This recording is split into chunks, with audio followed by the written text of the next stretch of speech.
Hello everyone, I'm Claire Huddleston. Thanks for joining us tonight. A recent high school graduate from Mississippi found a unique way to raise money for storm recovery in Tuscaloosa. WVUA's Daniel Sparkman explains. 150 miles, 14 hours. Gray Tedford has spent a lot of time on his bicycle in the past 2 days.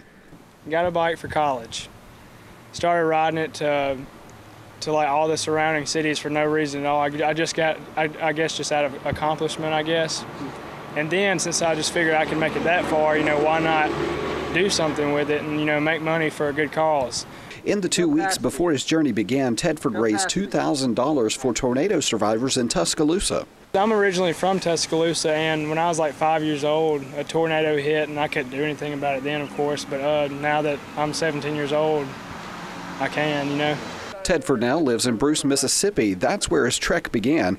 He decided to take 2 days out of his summer vacation and do something good for his former hometown. I feel very accomplished. I never did think I'd, be able to do that, but just very accomplished, and I'm glad that I could help out. I know $2,000 isn't a lot, but I mean, for 2 weeks and just me, myself, I think I did a good job. The United Way of West Alabama will get the money Tedford raised. Rusty Smith says efforts like this show there's always a way to help. I think that's amazing that he did what he did, and I think that kind of thing shows other people that you can get out and do something. Maybe it's not a 150-mile bike ride, but it might be going out and helping your neighbor next door do some repairs. As for Tedford, where do you go from here? Home. Not on my bike, in the car. In Tuscaloosa, Daniel Sparkman, WVUA News. Tedford says he's already thinking about ways he can help in the future. Scary moments in Alberta City today when a building collapsed with workers inside. It happened just before noon near Alberta Baptist Church off University Boulevard. Witnesses tell WVUA people were working inside the building when the roof caved in. John Hughley was working in the area and saw the accident. Hughley told WVUA the workers managed to get out seconds before it happened. He said the damaged buildings can quickly turn into a dangerous situation. It's just a dangerous place, and not to mention walls caving in on you, but the nails and all the other hazards that are here. It's not a good place to be out scavenging. Witnesses told us no one was hurt in the accident. Alberta Baptist Church is just one of the churches digging out of the rubble 2 months after the tornado. Despite the setback, church leaders say they're still determined to carry on their mission. Alberta and College Hill Baptist churches both had significant storm damage, but so did a lot of their church members. The pastors say at those churches they're trying to help the congregation get back on its feet, but it's a slow process. The churches are still accepting donations for the Alberta community. One popular Tuscaloosa business is making its way back into the community following the April 27th tornado. Full Moon BBQ has set up a location off Veterans Memorial Parkway. Full Moon used to be on McFarland Boulevard near 15th Street, but the tornado leveled it along with many other businesses in that area. Owner Brian Ahmed says the new location will be used for catering and delivery until a new restaurant can be built. Ahmed tells WVUA he's thankful to be able to start a new process. We had 13 people in that building when the tornado hit. Thank God 13 people survived. And everything's possible now. We didn't lose any lives. Rebuilding is just a matter of time. We'll come back bigger, better. But the important thing now is that we are able to get back into the catering business and take care of our staff and take care of our people in our community. The catering headquarters will open August 1st. The April 27th tornadoes have also impacted new businesses opening in Tuscaloosa. Sweet Treats behind the Speedy Oil Change on Highway 69 South planned to open in May, but the owners decided to delay the launch because of the storm. The business opened yesterday and they specialize in cupcakes, birthday cakes, wedding cakes, and other goodies. The owners, Amy Phillips and Sandra Kemp, are excited about turning pastries into a profit. They say they offer a little more of a hometown flavor than the rest of their cupcake competition. I think it gives us the neighborhood, just a hometown feel, kind of like going to grandma's house, it's a comfort. Kemp says this started as an evening hobby and they're anxious to see it grow into a new bakery. Well, Sweet Treats, especially ice cream, sounds really good on a hot day like today. Here's Richard Scott with a first look at the forecast. Hey Claire, good Friday evening to you. Ice cream sounds very good right now. It's been hot out there today and it's going to get even hotter by the holiday weekend. And a few showers and storms cooled some folks off over in East Alabama, east of Interstate 65. Even some severe thunderstorm warnings in extreme East Alabama earlier today. But again, the western half of the state, we stayed dry. And I think we stayed dry for the most part for the weekend. So here's that weekend forecast Saturday and Sunday. Maybe a stray shower. Storm again, rain chance only about 10%, but check out the highs. 99 on Saturday and Sunday. What about the rest of the forecast? Home team weather is coming up. On your Home Team Crime Watch, Demopolis police have arrested 21 drug suspects. Demopolis Police Chief Tommy Reese says it took 10 months of undercover operations, and this morning, the Narcotic Division served numerous arrest and search warrants. Most of the charges are distribution of a controlled substance. There are a few possession of guns, marijuana, and drug paraphernalia charges.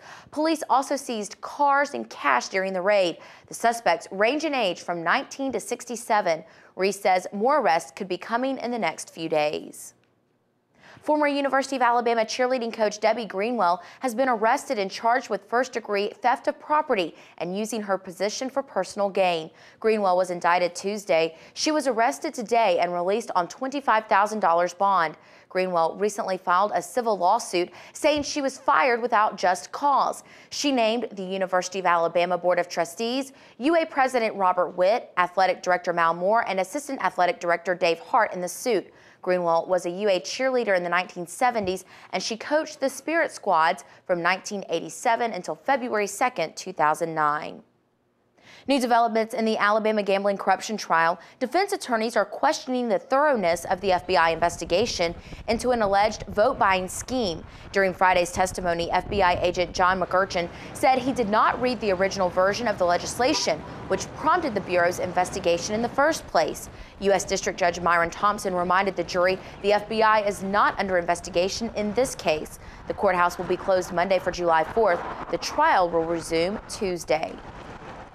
Country Crossing is at the center of Alabama's gambling corruption trial, and tonight it opened with a new name. The long-closed gambling facility is now called Center Stage Alabama. Friday's grand opening was met with a big crowd and not a big police presence. The Attorney General's office says it will monitor Center Stage Alabama to make sure there are no illegal slot machines. The office also says traditional bingo games are allowed, but the money must go to charity. Firefighters have finally gotten a handle on a large wildfire that's burned the Gulf State Park for the last 7 days. They report the 1,000-acre fire is nearly under control. Crews are still keeping an eye on hot spots, but many of the firefighters are heading home for a much-needed break. They credit aerial drops and backburns for getting the fire under control. Officials say smoke will remain in the area for a few days, but is starting to blow away. Lots of people are heading to Alabama's Gulf Coast for the long holiday weekend. Tourism officials say they're expecting record crowds this July 4th since last year's oil spill kept so many people away on Independence Day. According to the Gulf Shores and Orange Beach Tourism Office, occupancy rates for this weekend are expected to set new records for the holiday weekend. And just in time for the 4th, the Natural Resources Defense Council released its annual beach report. Dewey and Rehoboth Beach in Delaware came out as the top superstar beach this year, followed by Park Point Lafayette Community Club Beach in Minnesota and Hampton Beach State Park in New Hampshire. If you're staying closer to home this 4th of July, remember it's illegal to buy, sell, or shoot fireworks in the city of Tuscaloosa. Also, the state is still under a no-burn policy, meaning it's illegal to burn anything outside. State Fire Marshal Ed Paulk is asking everyone to use common sense when it comes to fireworks, barbecuing, and cigarettes, because all of those can start fires. Paulk says people should be prepared to extinguish a small fire if one starts. Dizzy Dean Fireworks in Northport is seeing a business boom right now as everyone gets ready for the 4th of July. Firecrackers, sparklers, and Roman candles are this year's hottest sellers so far. Owner Glenn Dodd says fireworks are an exciting part of the holiday, but it's important to keep safety priority number one to prevent a tragedy. According to the National Council on Fireworks Safety, only use fireworks outside. Always have water handy. Only use fireworks as intended. Don't try to alter them or combine them. Never relight a dud firework. And just like with driving, alcohol and fireworks do not mix. Have a designated shooter. If you don't want to bother with shooting off your own fireworks on Monday, you can join the Tuscaloosa County Park and Recreation Authority and the City of Tuscaloosa for Celebration on the River. This year's activities will be happening near the new Tuscaloosa Amphitheater. Para says you can look forward to face painting, sack races, ice cream eating contest, and much more. The best news is it's all free.